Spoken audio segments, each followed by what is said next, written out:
The sport of rugby was recently added to the Olympics. The Olympic event will be 7-on-7 rugby. This decision was made after 2007, when the largest sporting event in the world was the Rugby World Cup.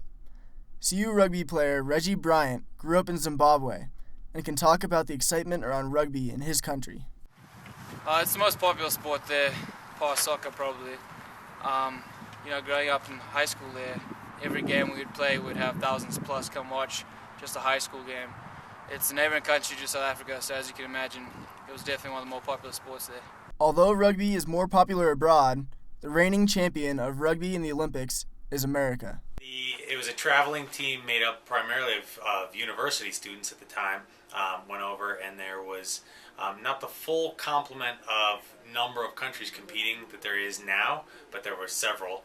And the U.S., I think, had to win 2 games to win the gold, and so therefore the United States is the reigning Olympic rugby champions.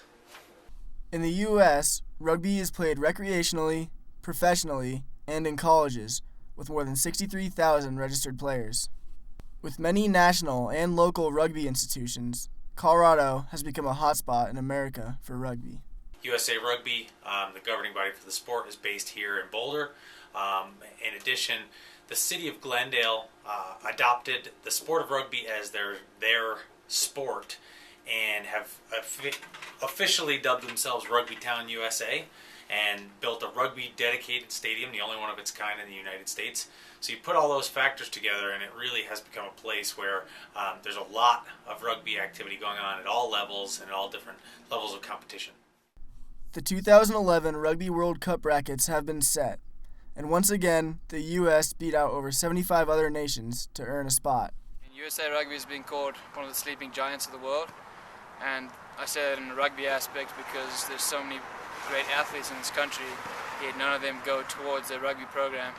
So, of course, more popularity being brought to the sport, and with next year's World Cup being broadcast, it's in immense proportion beneficial to the USA. Although rugby is not the largest sport in America, its popularity continues to grow.